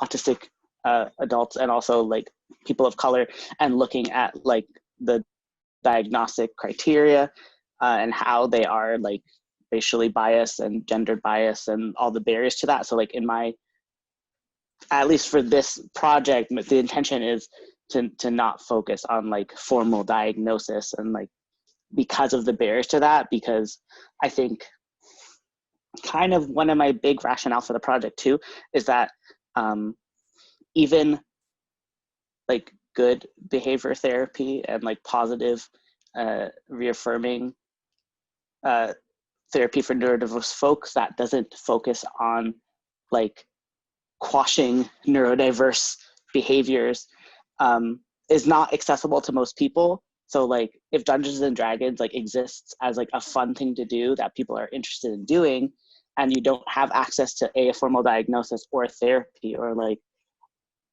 the like myriad of support systems required to pursue those things, then if it exists as a framework that can just like make one part of your life better, or like help you practice certain things like setting boundaries and other like important self-advocacy social skills, then like that is better than just focusing on people who have access to diagnosis and like other systems. If that answers the question. I feel like I answered it way too longly. I think it does. The issue with, for example, Dungeons and Dragons might be that it's like a self-selecting group, and so for those who would sort of, right, the issue of self-filtering comes into play. So like even if you're thinking about all these things, but then you go to the recruitment, and then just like this sort of overlaps with what Jason was saying, like you can know the sort of targets that you're looking for in terms of making sure that the group that you're co-designing with is like more representative of reality, even if there are these barriers to diagnosis. But if you go into these, you know, and this is sort of gets at what you were saying too, Teresa, like if you go into that place and you try to recruit in that place, and then that diversity is just not there because of these barriers, either to diagnosis, or even like in the case of Dungeons and Dragons, to like the community of Dungeons and Dragons and like biases that exist within that community, then, you know, how do you like, you know, you can't go forward in time 20 years to hopefully there'll be more like, you know what I mean, this will be more equitable. Like it's hard to, how do you sort of leap across still a generational kind of, as much as we've in some ways addressed some equity issues, like we're still behind, right? So how do you like counter that social, like the social regressiveness or something, you know? Yeah, and yeah, because I didn't really say much differently than Jason and Teresa, and like I agree with their points. And also I like how you phrase it, it's almost like a self-selecting group, because like how do you reach a group that you can't reach out to? It's kind of a chicken and the egg situation. But I think like as like researchers, and like also like being part of the neurodiverse community, like it's like our job to be more explicit with our language in our recruitment and our interaction with the neurodiverse community, and that like less gatekeeping, like not so much a focus on diagnosis. Not that diagnosis is not like, it can be a very affirming process, and like you know, has a lot of benefit for people, but also like less focus about that, but more focusing on like developing autistic and neurodiverse scholarship and like neurodiverse ownership of scholarship about neurodiverse folks. And this like applies to like pretty much like everyone's research project and like inclusive design. It's like the people who are being researched should own the research about themselves, whether that's, you know, cultural storytelling or like children, or like for like basically any research project. I think like that question pertains to, because it's the idea of like who owns the ownership, what gatekeeping to all these communities are we perpetuating? Yeah, that's helpful. Thank you. And I also copied and pasted the language that I used in the recruitment post. So note to yourselves, guys, just keep all your recruitment materials just in case you need to pull it up 4 years later.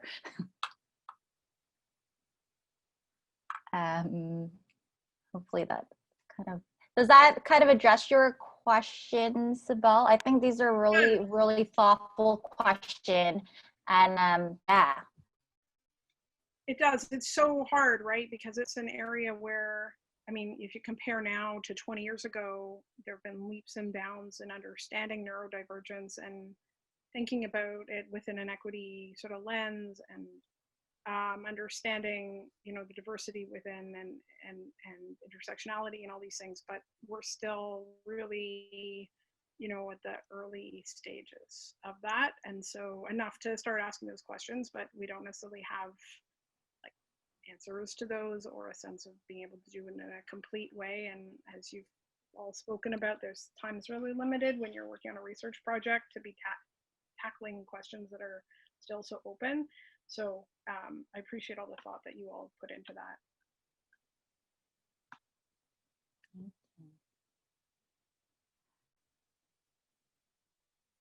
Any other questions from the audience?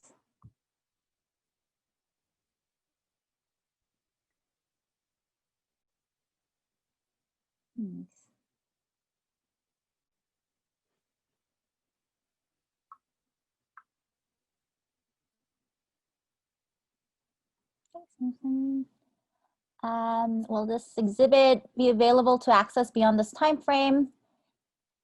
Yes, absolutely. This live event was to kind of introduce everyone and give people opportunity to engage with the exhibitors. And we will definitely have this on, I think, forever and ever. Is that the intent, group? Yeah, I think people have control over their own projects, so individuals might decide to take them down eventually, but we don't have an end date on it. Okay. And that's, I think, another affordance of doing this digitally, because what happens in the studio space when we host these events, it usually gets put up over a week, and we do opening and students immediately take it down so they can leave and go back home. But now we have this opportunity to kind of share this with everyone for a long time afterwards. So it's great. And the survey will close tonight. Excellent. And it's also partly because everyone will be writing their reflection posts, and survey will kind of help with that. That's why survey is ending today, but hopefully it will be a really good learning opportunity for all of us, because as we can imagine, our life's gonna be a little different even when we are in whatever is beyond stage 3 in Canada, right? So I think it will be really great for us to hear your feedback to see how we can make these types of experience better and more inclusive and more accessible for everyone. And if you know anyone who may not have been able to participate in this today's experience for whatever the barriers that we did not think of, please do share that also, because I think that that is very much aligned with all the discussions that we've been having in the past 2 hours. Who's not here? Who are we leaving behind? What are some of the barriers that would prevent people from even getting through this door? So I think that insight will also be very helpful. So share that also. And maybe that we will have our GradX next year, kind of like this, because if people are not very familiar, OCAD hosts annual graduate exhibit every year in May, where we display all the MRP major research projects from undergraduate and graduate students at our beloved building at 100 McCall, which looks like a box on crayons, if you are not familiar with that building. That was unfortunately canceled this year because of the pandemic. Maybe next year we might go back to it or we might not, depending on how things unfold. So maybe this is another kind of, this will be the format that graduate exhibit might take next year. So you can always come back next year to check out what how the MRP that you have learned about today have unfolded, will unfold later in May. Also, for those who are new to inclusive design or OCAD University's programs, we also have open research repository on our website where students upload their MRP, whatever the format it takes, so that people can access and learn about what research has been done by our students. So that's something else that you might find interesting. Let me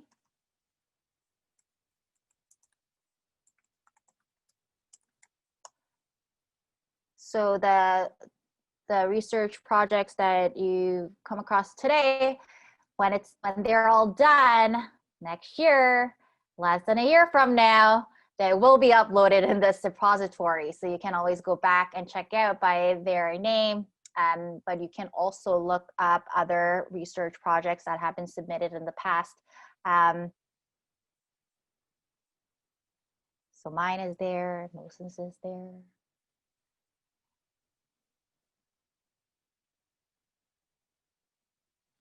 Maybe, I guess, while people are exploring, I know some people are here and it will be just fun for us. Maybe could people share a little bit about what the next steps are for their MRP? I know some people have shared that in their intro, but. Sure, I can share. I think my next steps are, I'll turn on my camera. I need to do my ethics application. So that's my next step. Everything sort of hit a hard pause in the summer with coursework and my daughter being home with no school. So just going back in September and get that ethics application done. Yeah, and I think that's often the greatest barrier, but it's such a good experience to kind of organize your thoughts. Mina just got her REB approved. Yay! Yeah.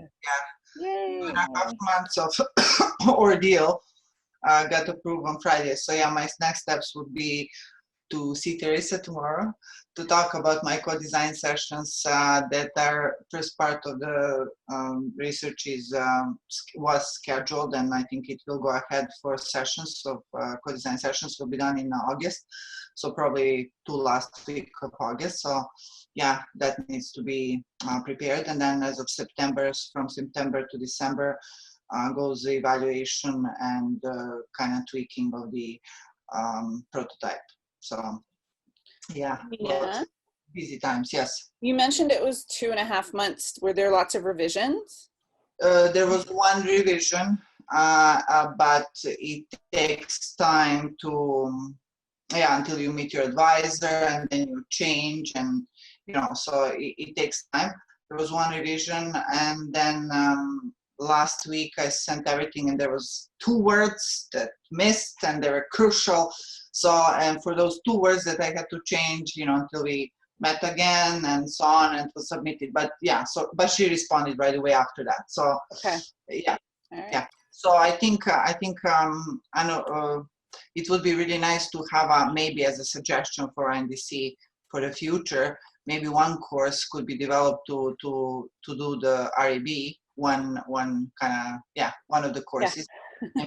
Can at least address general. I know everyone project is different, but they can address some general aspects, and maybe it would help a lot. Yeah. Mm-hmm. Yeah, and for those who are not familiar with REB, it stands for Research Ethics Board, and because what everyone's idea that you see in the press book, it's a major research project as part of their graduate program.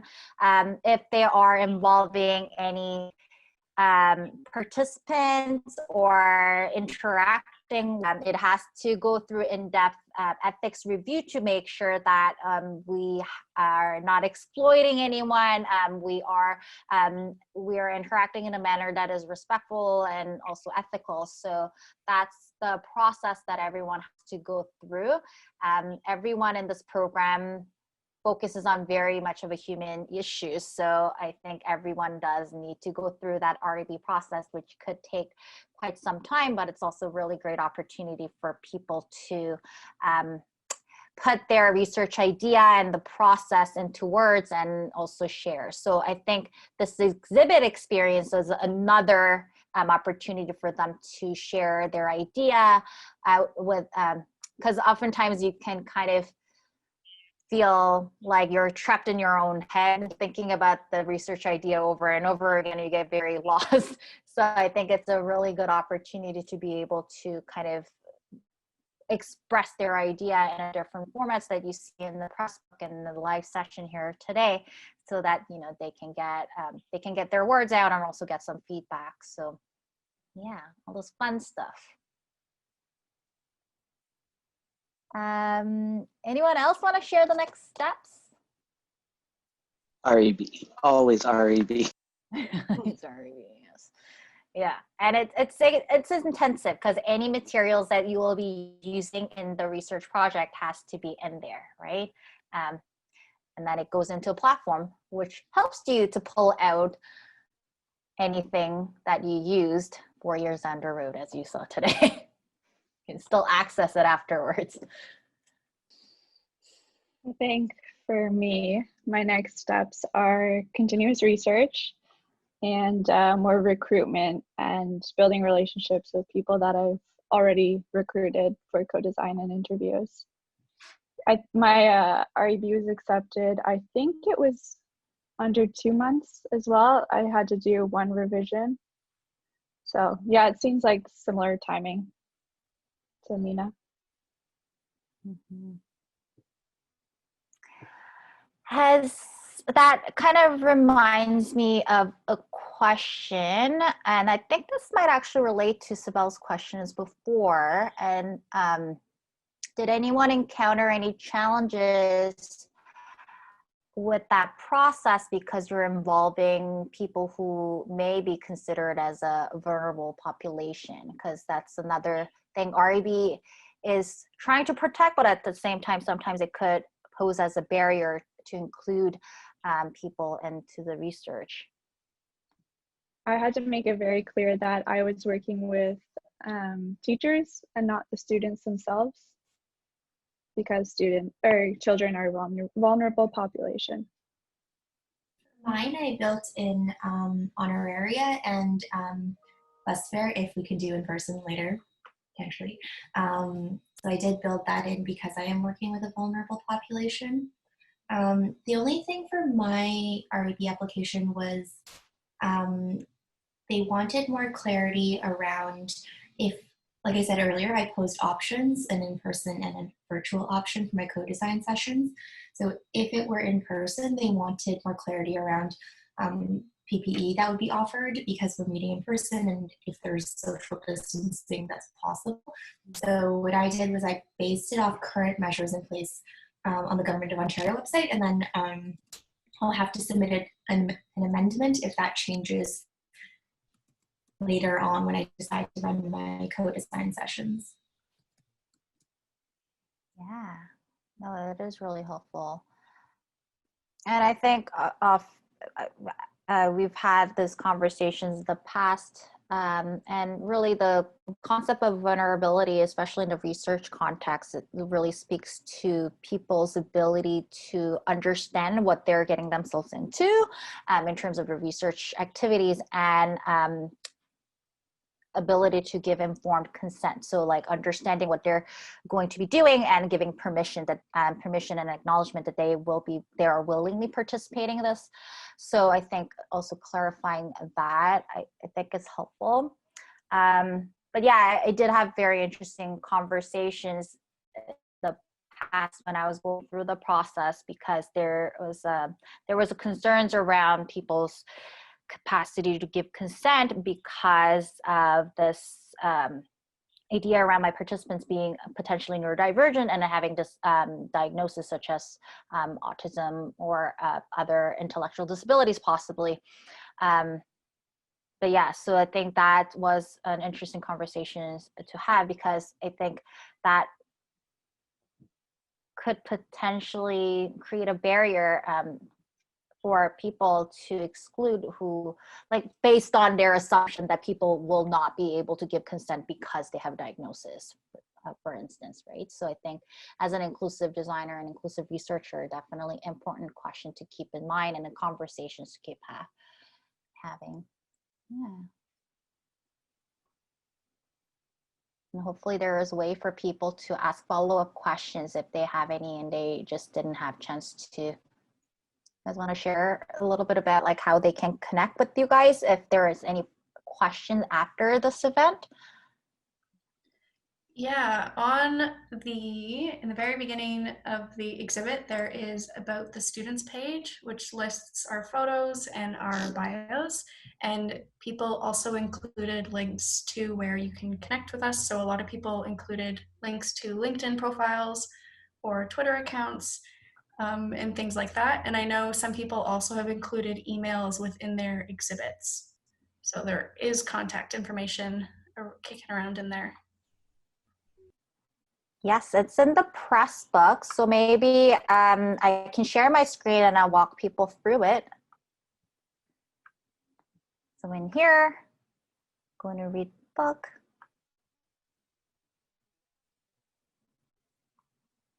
And under content, there's about the student section.